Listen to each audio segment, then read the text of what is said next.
Hola amigos, ¿qué tal están? Bienvenidos a Perspectiva Austral, Andrés Barrientos, quien les habla. Hoy tenemos un invitado muy especial, un amigo de las tierras de México, Raúl Tortolero. Muy bienvenido. ¿Cómo estás, estimado Andrés? Gracias por la invitación.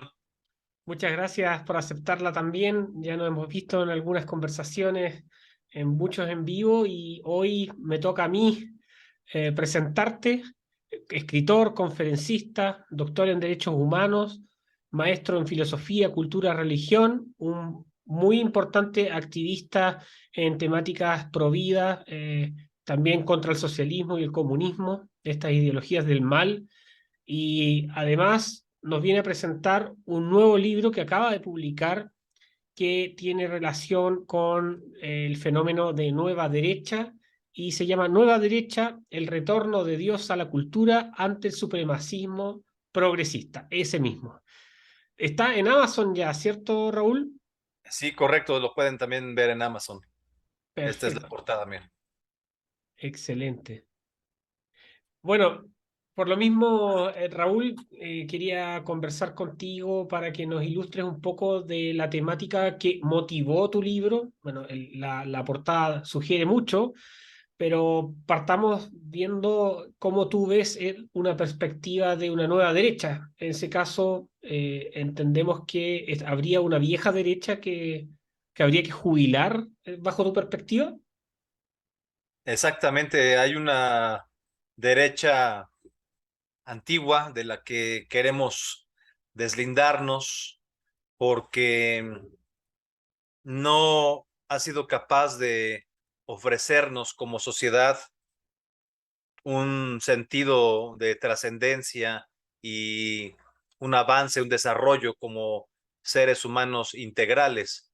Ha sido la vieja derecha una derecha belicista, bélica, que emprende guerras sin consideraciones humanistas, con tal de hacer negocio, con tal de hacer dinero.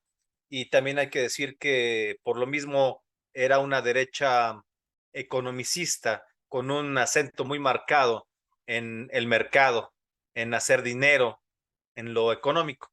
Una derecha más bien liberal que hizo muchísimas concesiones al progresismo, al grado que los progresistas podrían considerarse los nietos de este tipo de liberalismo de esa vieja derecha y que, dicho sea de paso, en muchos países del mundo y por supuesto de Hispanoamérica, esta derecha tibia también en lo social y en la defensa de los valores trajo como resultado la llegada de regímenes de izquierda, progresistas, socialismo blando, y estos personajes de izquierda se han ido quedando, perpetuando en el poder.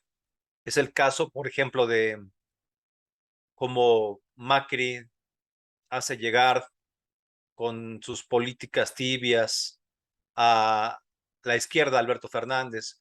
Vemos también a Piñera en Chile, que da paso a algo tan nefasto como Boric en México. Llega a Andrés Manuel López Obrador, este socialista, ¿no?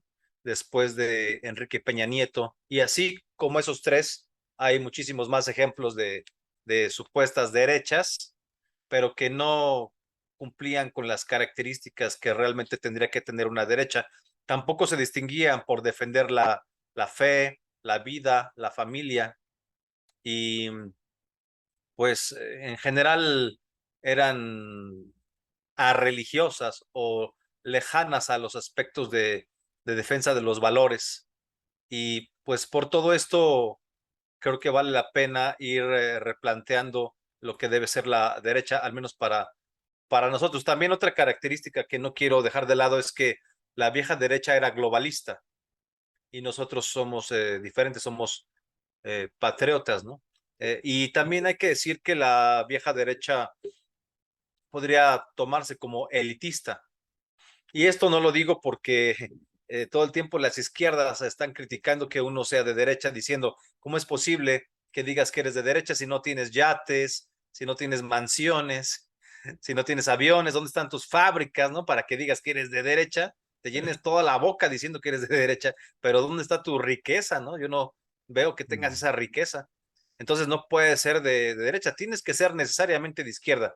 Y claro, pues es la escuela del marxismo que te dice que si eres un clase mediero, un médico, un ingeniero, un abogado o un mesero, un taxista, o etcétera, entonces te tienes que necesariamente agrupar en las izquierdas y hacer la revolución, ya no armada, pero integrarte en alguno de los supremacismos progresistas que son los nuevos rostros de las nuevas izquierdas ahora.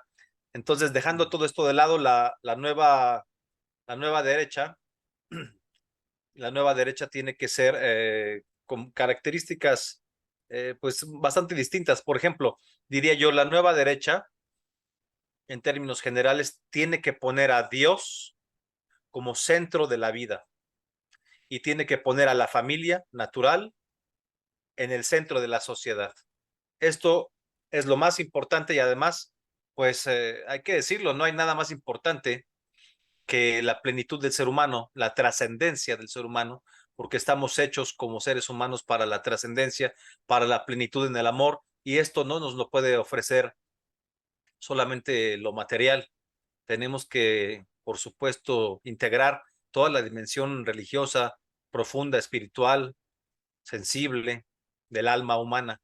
Entonces, por eso primero la fe y los valores, que además no es una locura ni nada descabellado decirlo de esa forma, porque de esta manera es como se fundó nuestra civilización, que se ha llamado también, por supuesto, la cristiandad.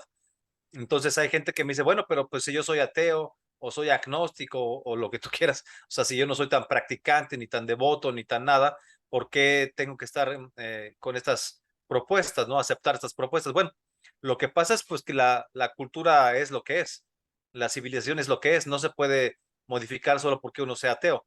O sea, las instituciones que se crearon bajo la cultura judio-cristiana, bajo el cristianismo, pues son las que conocemos hoy en día y tenemos la influencia en las leyes, el no matarás, ¿no? Por ejemplo, el no robarás, por solo mencionar dos ejemplos muy clásicos, pero todas las instituciones, las universidades, las obras de caridad, pues las legislaciones en muchos sentidos, la, pues bueno, además, por supuesto, para empezar, la evangelización, todo lo que trae la herencia hispánica en este continente, el continente americano, todo eso se lo debemos, digamos, a estas bases de la cultura cristiana y no a ninguna otra cosa. Entonces, si tú descansas en Semana Santa, tienes vacaciones, o también en Navidad, o por a fin de año, pues es también por un calendario cristiano y no te puedes sustraer, seas agnóstico o seas de cualquier otra religión, de todos modos, hay esos días marcados por un calendario porque tiene fondo cristiano. Ahora, pues no se trata de vivir la, la cristiandad de una forma superficial, solamente porque hay vacaciones y solamente porque es el día de San Judas o no sé, en México el día de la Virgen de Guadalupe, el 12 de diciembre, que además es un día súper querido y celebrado. No se trata nada más de vivir las cosas por el calendario, sino realmente intentar construir una sociedad fundamentada en los valores, en donde sí nos respetemos unos a otros y sí trabajemos por el bien común. No se puede, lo voy a decir un poco más adelante, no se puede combatir tampoco a las izquierdas desde el liberalismo, y esto quiero dejarlo claro, porque es una diferencia, yo pienso que muy marcada que yo tengo con otros autores que pues también andan en esta guerra cultural, en esta contrarrevolución cultural. Y esto es porque la base del liberalismo es la libertad individual por encima de todo. Entonces, en el liberalismo no hay el bien común por encima de todo, no está el bien común por encima de las cosas, está la libertad individual. Y entonces tú puedes decidir si abortas o no abortas porque es tu libertad individual. Te dicen, pues tú escoges, es tu libertad individual, está por encima de todo, nadie te puede decir nada, tú escoges. O te puedes drogar libremente porque es tu libertad, es tu vida. Y sin darte cuenta que en ambos casos, en el aborto y en las drogas, pues afectas a terceras personas. En el caso del aborto, pues obviamente afectas al bebé en gestación, y en el caso de las drogas, pues afectas a tu cuerpo y además a tu familia que te quiere o a tus seres cercanos, porque también van a sufrir y van a pasar muchísimas miserias por tu culpa. No se puede pensar así, o sea, no puedes poner la libertad individual por encima de todo. Además, quiero decir algo que no quiero sonar, digamos, eh, muy exagerado, pero es la misma base de algo que está tan de moda, por desgracia, ahora, que es el satanismo. El satanismo tiene por base la extrema libertad individual. Es exactamente la misma base, al grado que, por ejemplo, alguien que defendía pues la libertad individual en un grado excesivo, diré yo, esta filósofa rusa atea, Ayn Rand, Sí, no right. sé, Ayn Rand que vivía en Estados Unidos. Bueno, ella no se puede considerar de izquierda, pero fíjate, ella es la autora de esta frase de que si a la mujer le estorba en su proyecto de vida el, el saco de células, que lo aborte, porque no es un ser humano, no es un bebé, es solo un conjunto de células que pues se puede prescindir de ellas y punto, sin sentir ninguna culpa. Ella es la autora de esto, ¿no? Y de muchas otras frases parecidas que ahora no nos parecen así como muy con valores realmente, ¿no? Y que Anton LaVey, que es el fundador de la Iglesia de Satán, o sea, es un satanista muy conocido norteamericano, que está muy de moda y se están abriendo capítulos, desgraciadamente, por todos lados, Mm. tiene la misma base. Él dijo que había tomado todas las palabras de Ayn Rand y les había puesto liturgia y con eso había fundado la iglesia de Satán. Así que por eso la nueva derecha tiene que ser, digo yo, una derecha con Dios como centro, derecha religiosa y de valores, una derecha que tiene que ser patriota, una derecha conservadora, una derecha pacífica pero activa, debe ser una derecha intensa y por último tiene que ser una derecha popular. Esto es importante porque no podemos identificar a la nueva derecha pues con rasgos elitistas, para nada, ¿no? Tiene que ser popular o no va a ser. Mm. Raúl, ahí tengo dos preguntas para hacerte con lo que estabas señalando, que eh, para la gente que nos escucha. ¿Tú entonces consideras que, porque hay personas que en la actualidad están discutiendo la noción de si que somos una civilización occidental? Mira, tamaña estupidez, pero sería importante que puedas ahondar un poco en el tema de civilización occidental, porque tú llamas a rescatar los valores occidentales o de lo que nos creó. Y lo segundo es que bajo tu perspectiva de propuesta política para enfrentar además al progresismo hegemónico, tú señalas la importancia de poner a Dios en el centro y ahí mi pregunta iría hacia de qué manera se podría trabajar en eso, entendiéndose no convertir en una eventual teocracia, para ilustrar también a la gente que nos escucha. Sí, bueno, una pregunta excelente y me da gusto que me la hagas. Mira, evidentemente surgieron movimientos después de la Edad Media, el Renacimiento. Desde ahí ya se marcaba una tendencia al antropocentrismo, o sea, a tratar de eliminar a Dios de la vida cotidiana. Y esto se dio, el Renacimiento y luego la Ilustración, la modernidad, que va todo de la mano y diré yo la punta de lanza, que sería la Revolución Francesa de 1789. Todo esto va un poco con la misma ideología. Se trataba básicamente de eliminar a Dios de la cultura, de la vida pública.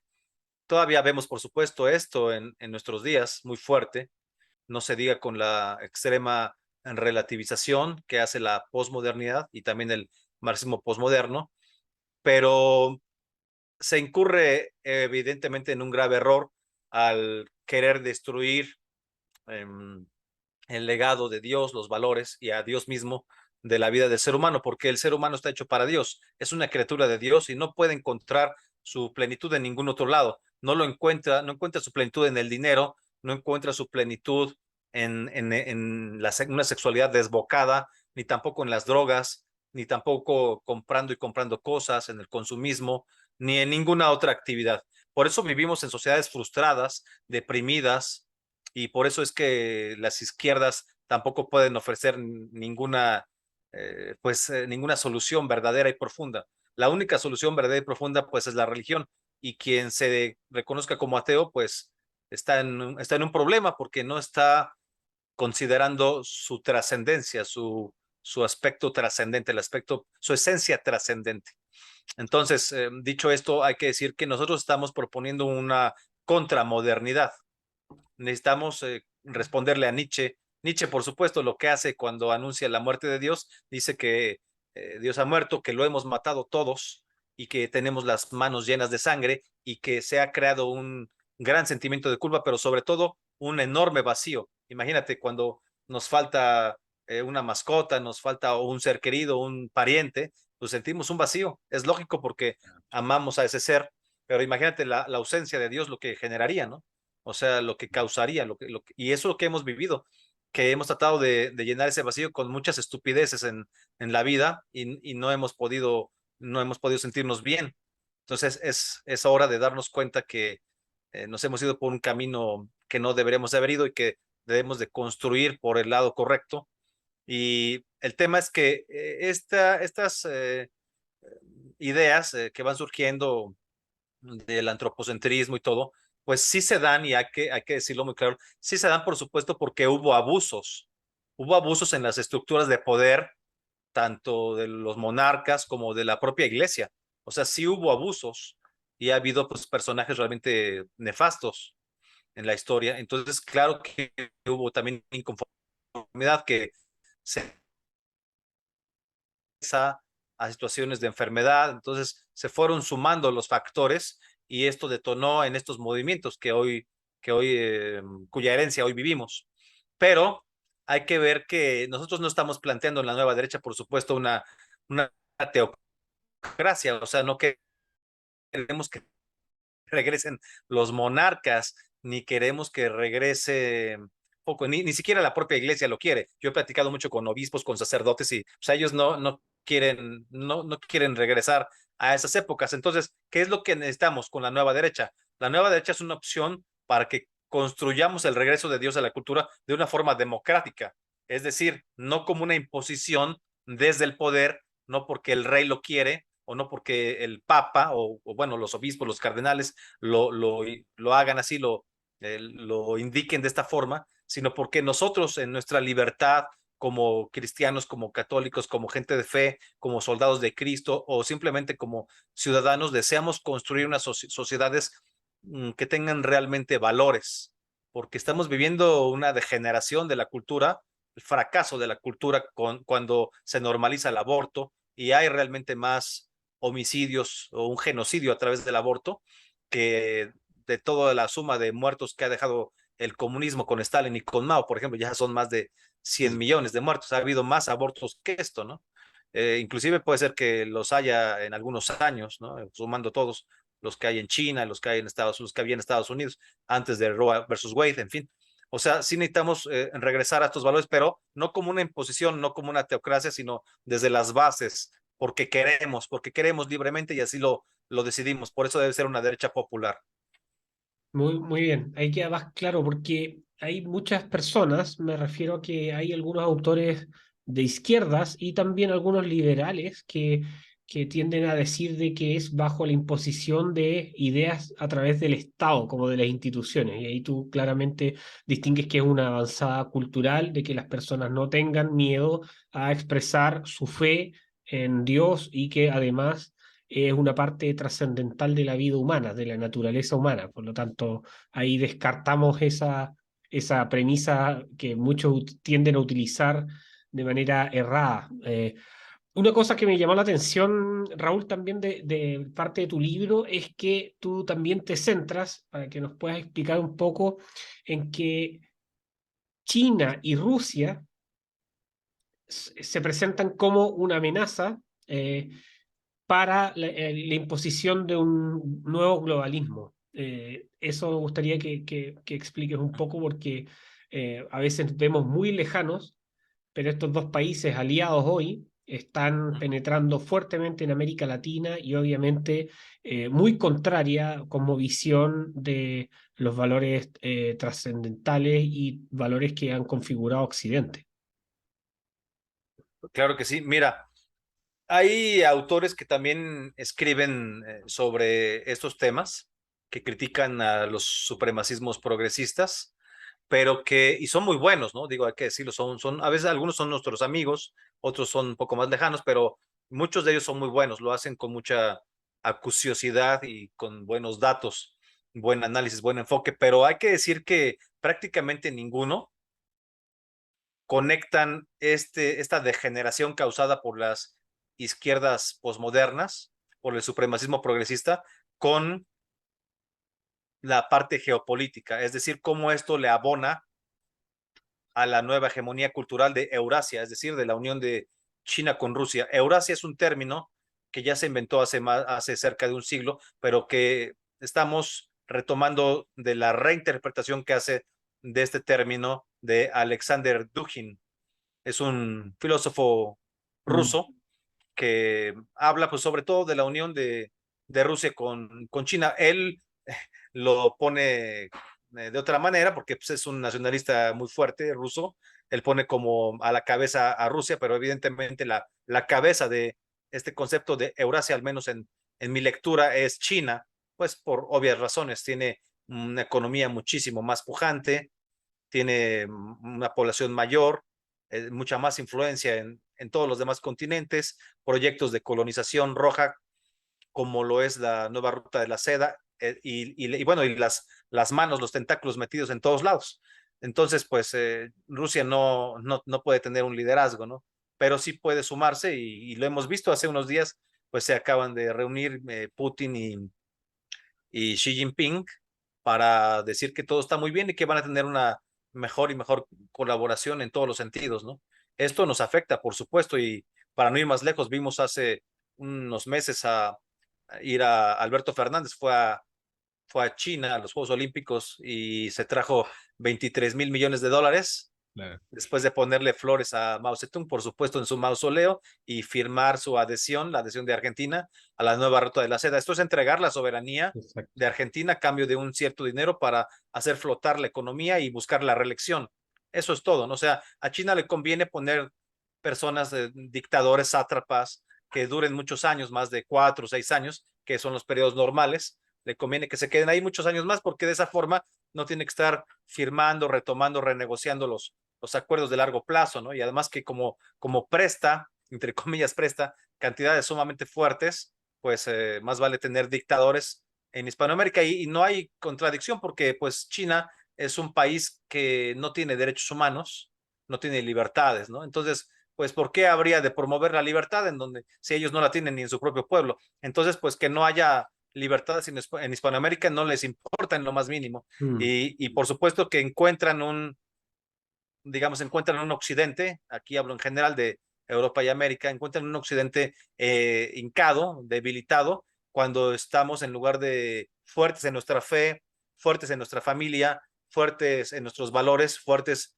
en nuestra vida cotidiana, estamos más bien pues pasmados, confundidos por nuestra sexualidad, confundidos por los supuestos 130 géneros que dice la ONU que hay, confundidos por una agenda 2030 que nos está destruyendo y demoliendo nuestros valores, confundidos no saber si hay que liberalizar las drogas o no, etcétera. O sea, muchos problemas que realmente no son problemas, que son puras estupideces, pero que son la agenda de la cotidianidad, ¿no? Por ejemplo, pues y en esto va la lucha del supremacismo feminista, del supremacismo LGBT, del supremacismo negro, sobre todo en Estados Unidos, del supremacismo indigenista en Hispanoamérica, en muchos países, y del supremacismo ecologista o ecoanimalista, que tienen todos vasos comunicantes, ¿no? Tienen una agenda de propiciar sociedades homosexuales y sociedades abortistas como un negocio, pero también para disminuir la población. Es decir, Eurasia, la unión de China y Rusia, junto con sus diferentes aliados, tienen un proyecto de un nuevo orden mundial. Estamos acostumbrados siempre a escuchar esta expresión como algo occidental, ¿no? Las élites globalistas que tienen que ver con Soros, tienen que ver con los Rockefeller, etcétera, con familias muy adineradas y a veces muy antiguas. Pero ese nuevo orden mundial, ese proyecto está haciendo la alfombra del verdadero nuevo orden mundial, que es el del dragón rojo. Y ese tenemos que tenerlo en cuenta en nuestro radar, en nuestro análisis geopolítico. No puede ser únicamente un análisis ideológico, tiene que ser también un análisis geopolítico, porque pues, si no, imagínate, quedamos fuera totalmente de lo que nos va a suceder. Claro, ahí concuerdo plenamente con ese tema, que el componente geopolítico obedece más a intereses que las meras ideologías. Y el caso chino, no importarle el tipo de régimen con el cual realiza transacciones, obviamente produce una implicancia del juego del poder muy diferente. En tu libro también tocas el tema de cómo Estados Unidos también ha ido decayendo en tanto como a su fortaleza social. Y tocas el tema del fentanilo, que es una droga que tiene las calles del centro de Nueva York, en California, que estuve hace un tiempo atrás, palpé in situ esto y es realmente preocupante, increíble, deprimente a lo que se ha llegado. Tú hablas algo de eso y una relación y vinculación con China también. Sí, por un lado hay guerras tercerizadas, como se dice, no es digamos que lo voy a decir así, no por causar alarma ni nada, pero la Tercera Guerra Mundial, por supuesto que ya empezó. O sea, no es que vaya a empezar, la estamos imaginando como si estuviéramos en los términos de la Segunda Guerra Mundial o de la Primera. Y no, la Tercera Guerra Mundial pues es muy diferente a esas dos previas y ya la estamos viviendo, por supuesto. La estamos viviendo en dos líneas. Uno, en países terceros. Es decir, no es un bombardeo nuclear o atómico entre China o Rusia y Estados Unidos, sino es a través de terceros países. La guerra que hay o la invasión de Ucrania es parte de esta guerra de países tercerizados. Ucrania, digamos, pues es el territorio donde se libra la guerra entre Estados Unidos, la OTAN y Europa contra Rusia y China, o sea, Eurasia, una vez más. Pero otro país interesante es México. México porque pues también es una frontera con Estados Unidos, entonces digamos, es el lado B de Ucrania, por decirlo de una manera, ¿no? Y eso eso por un lado, por otro lado, la debemos a través de ciertos factores que se pueden considerar una, pueden sumarse para que consideremos esto como una guerra blanda. No es una guerra en términos tradicionales de bombazos nucleares y todo esto, sino se da de diferentes maneras. Y te pongo tres ejemplos. Uno es, um, por ejemplo, pues el virus, ¿no? No quiero Mm. meterme mucho en Honduras porque luego cierran los canales, pero bueno, el virus y dónde se soltó, Ese etcétera, mismo. etcétera, ¿no? Bueno, ya sabes de lo que estamos hablando, tu audiencia sabe de lo que estamos hablando, pero esa es una guerra, digamos, en términos de biología, pues sí, ¿no? De eh, bichos que nos atacan y nos dejan postrados en nuestras casas. Eso por un lado. Por otro lado, vimos esta cuestión de los globos aerostáticos espías. ¿Sí te acuerdas? Hace Claro, unas semanas, que son muchísimos y que además hay que decir, también ha habido muchos sobre Hispanoamérica, han no visto en solamente sobre... Colombia, también, sí, en distintos lugares. Exactamente. Bueno, pues no tanto es que sean globos espías como se les ha clasificado, porque no hay nada que no se pueda espiar mejor que desde un satélite, no hay nada que se espíe mejor desde un globo, pero también los que vuelan sobre Estados Unidos es una forma de decir, mira lo que hacemos con tu soberanía. O sea, no nos importa, no nos interesa, nos vale madres, perdón por la expresión, pero pues es una forma de decir, mira, esto es lo que pienso de tu poderío militar y todo, aquí nos estamos paseando y a ver qué vas a hacer, nos vas a derrumbar, ¿qué vas a hacer? Te tienes que esperar hasta Mm. que salga el globo al mar para que no cause un problema, porque tenían miedo de derribar estos globos porque al caer podían ser un arma biológica y que un virus nuevo soltara, bueno, fuera soltado de esta forma, ¿no? O sea, imagínate nada más, o sea, es guerra psicológica.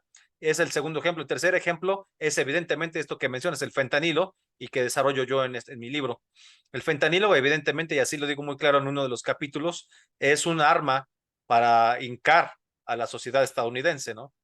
Porque, mira, una sociedad que tiene un gobierno como el chino, imagínate nada más, el gobierno chino que ha puesto millones de cámaras textualmente en las calles que tienen un software súper poderoso para reconocimiento facial, o sea, saben perfectamente dónde está la gente. Cuando estuvo fuerte la pandemia del COVID, sabían dónde estabas, sabían a dónde ibas, sabían quién tenía COVID, a dónde iba, quién había contagiado. Tenían un mapeo de los 1.300 millones de chinos que hay. Y a veces estabas en tu casa y te soldaban por afuera para que no pudieras salir, para que ahí vivieras o murieras, ahí el virus ahí quedara. Entonces tienen un control tremendo sobre la población, terrible. Ves que las propuestas, muchas de estas son de cristianos, salen con una hoja en blanco, una cartulina en blanco, todavía no escriben nada en la hoja y ya les están metiendo a la cárcel, ya los están reprimiendo.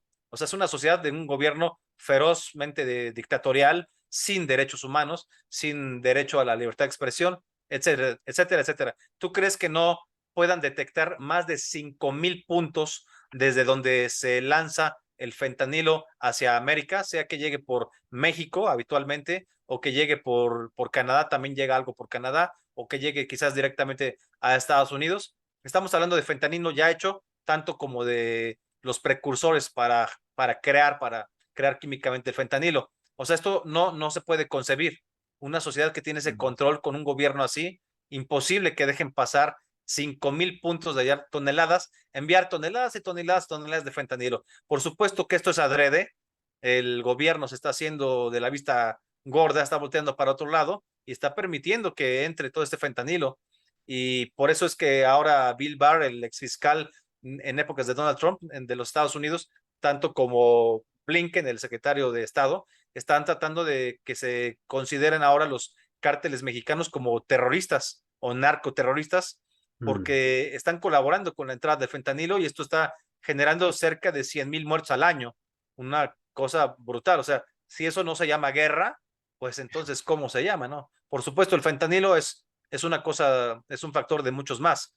Otro, por supuesto, es este degenere de toda la ideología de género, de los supremacismos de izquierda, los supremacismos progresistas de los que hablo ampliamente en el libro. Todo esto contribuye a minar la moral, a destruir la familia, destruir tu heterosexualidad, destruirte biológicamente, químicamente, en fin, tenernos postrados y a Hispanoamérica tenernos comprados, ¿no?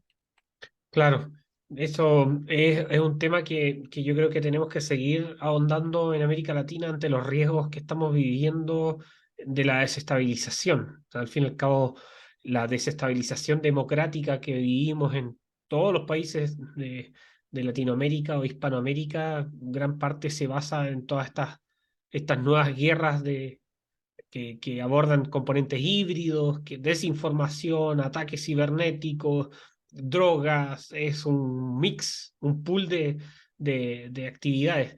Ahí, Raúl, para ir cerrando la última pregunta relacionada también con tu libro, tú hablas de el factor de Manuel López Obrador. En Chile no nos llegan muchas noticias el factor de este presidente que tienen ustedes actualmente, que es uno de los fundadores de todo este grupo Puebla y también con una incidencia importante en la política, en la alta política regional. Si nos podrías comentar un poco de los planes, lo que ha venido haciendo y cómo lo ves tú en el futuro inmediato en su actuar. Pues mira, López Obrador ha tenido un liderazgo en toda Hispanoamérica, sobre todo construido en su presidencia en la CELAC. CELAC es la Comunidad de Estados Latinoamericanos del Caribe, pues que es una agrupación, una organización de gobiernos de estados hispanoamericanos, pero realmente se ha convertido en una cuna de grillos de izquierda, en un nuevo foro de Sao Paulo, al grado que supimos que iba a ser el nuevo presidente después del López Obrador de la CELAC, Alberto Fernández, entrando en este año, por la página del Grupo de Puebla. O sea, se decide en el Grupo de Puebla que iban a poner a Alberto Fernández. Y bueno, estuvo 2 años López Obrador, el 2020-2021, es un año nada más por tempore, pero se quedó 2 por la pandemia. Y pues aprovechó para construir un discurso que intentaba, como número uno en su agenda, destruir la OEA, acabar con la OEA, es su máximo enemigo, quieren acabar con la OEA. La OEA es básicamente como la CELAC, pero con Estados Unidos y Canadá, y como no le gusta que esté Estados Unidos y Canadá, porque él quiere ser el máximo líder de todo el bloque rojo socialista, entonces por eso quería eliminar, ¿no? Querían eliminar, sobre todo porque la OEA tuvo participaciones a favor de la democracia, por ejemplo, en Bolivia, cuando salió Evo Morales Claro. y luego estuvo en, pues, esta señora Añez, etcétera. Entonces ahí acusaron a Luis Almagro, el secretario general de la OEA, de intervencionismo y todo, ¿no? Y pues es que no es así, lo que pasa es que eh, contribuyó a defender la democracia.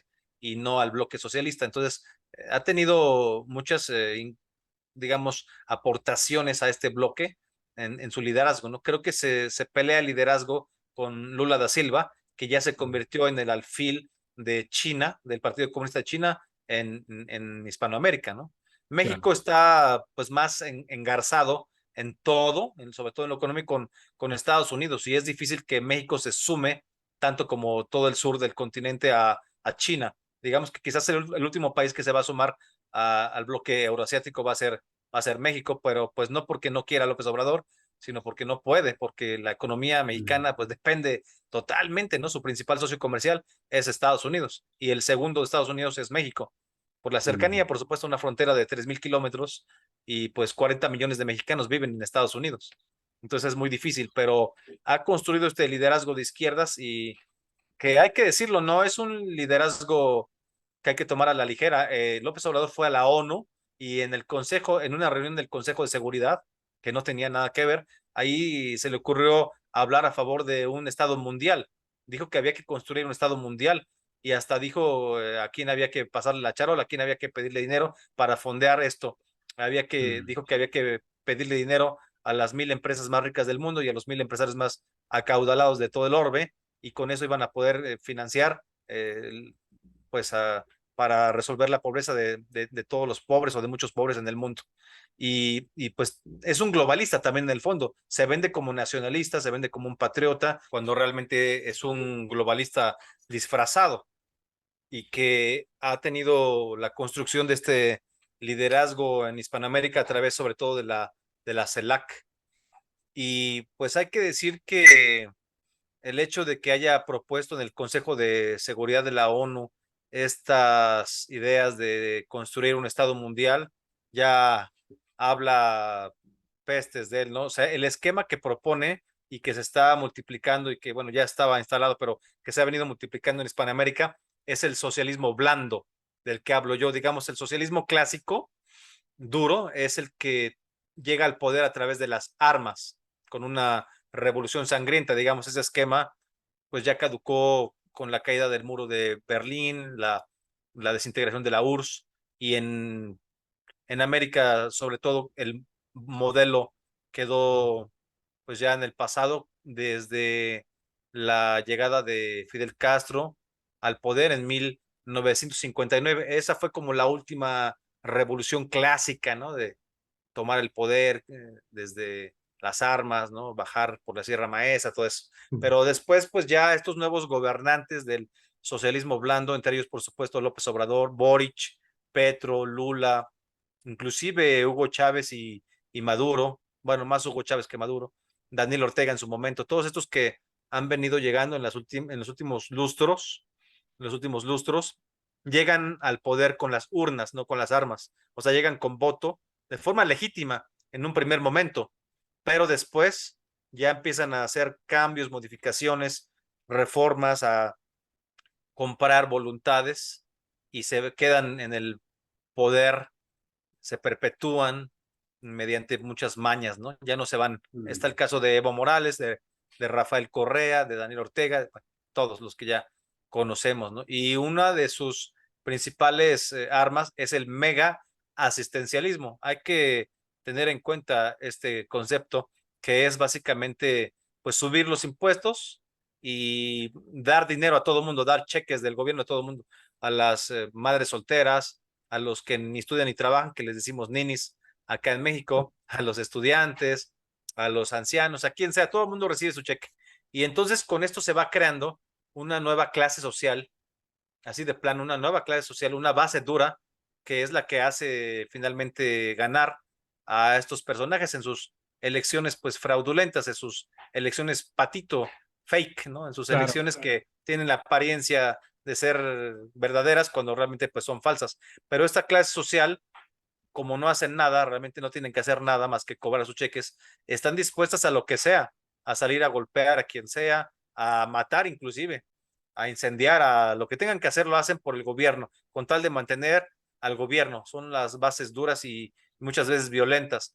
Y ese modelo del socialismo blando lo está poniendo en práctica López Obrador en México con resultados muy Mm. notorios, ¿no? Porque Esto, por supuesto, nunca va a ser una solución para la pobreza, porque nunca podemos salir de pobres si se nos sigue regalando el dinero. En lugar de fomentar que pongas un abarrotes, que pongas una peluquería, una estética, una panadería, una zapatería, algo, un negocio tuyo, en lugar de eso, pues no, simplemente vas y cobras.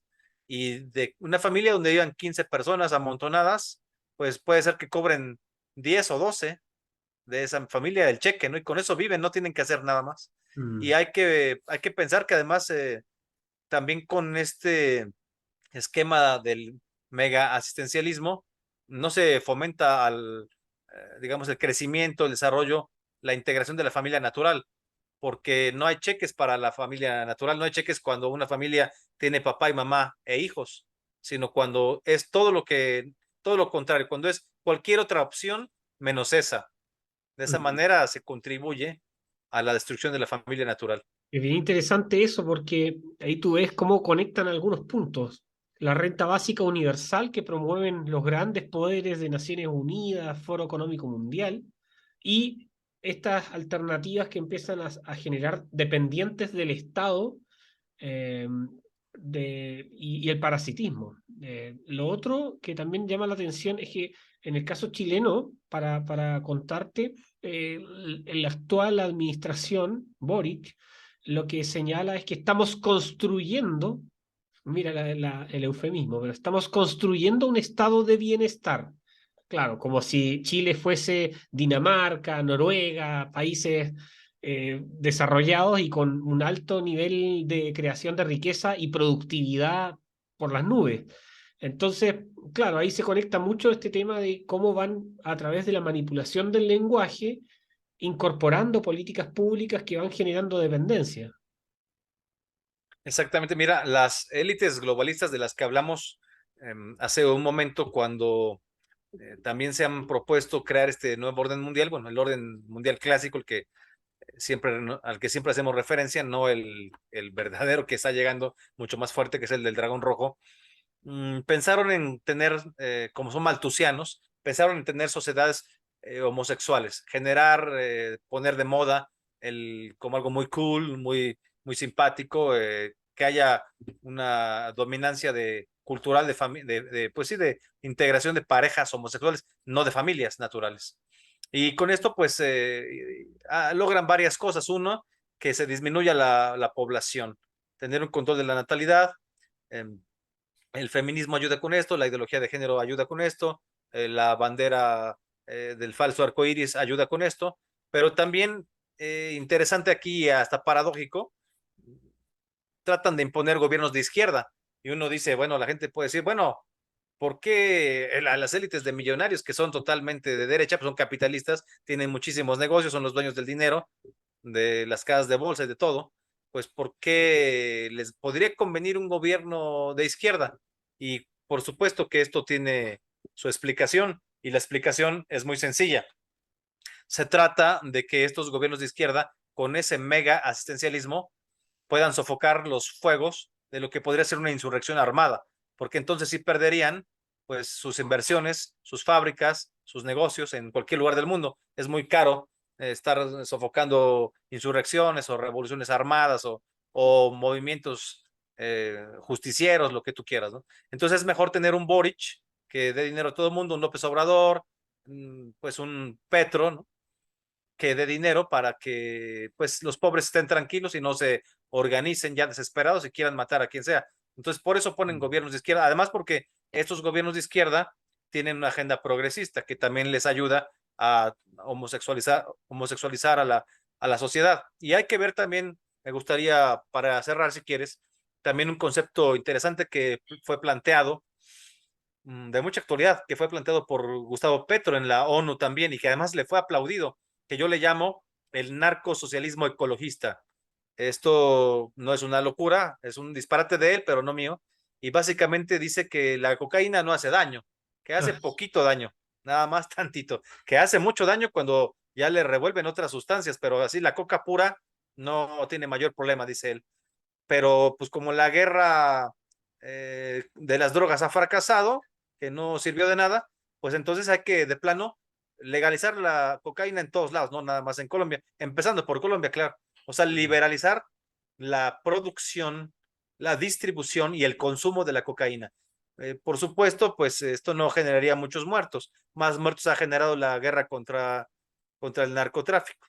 Pero con este dinero que se consiga, pues se puede ampliar el mega asistencialismo, se puede dar dinero a los pobres para que supuestamente se desarrollen, cosa que pues no va a pasar, no se van a desarrollar, van a ser más dependientes. Y la parte ecológica consiste en que así ya no se fumiga los plantíos en el Amazonas, porque dice que se está destruyendo el Amazonas por tanta guerra contra las drogas. Entonces el señor Petro encontró el modelo perfecto, ¿no? El narcosocialismo ecologista, ¿no? Claro. Imagínate nada más estar votando por tipos de esa calaña que no tienen en cuenta las consecuencias de la drogadicción en grandísima escala, con tal de mantenerse en el poder con el dinero de la droga. O sea, es la agenda de las FARC para no ir más lejos, ¿no? Claro, no, impresionante. Y al fin y al cabo, con eso penetrar también en toda la América Latina, en las sociedades y corromper a, bueno, los jóvenes, las nuevas generaciones y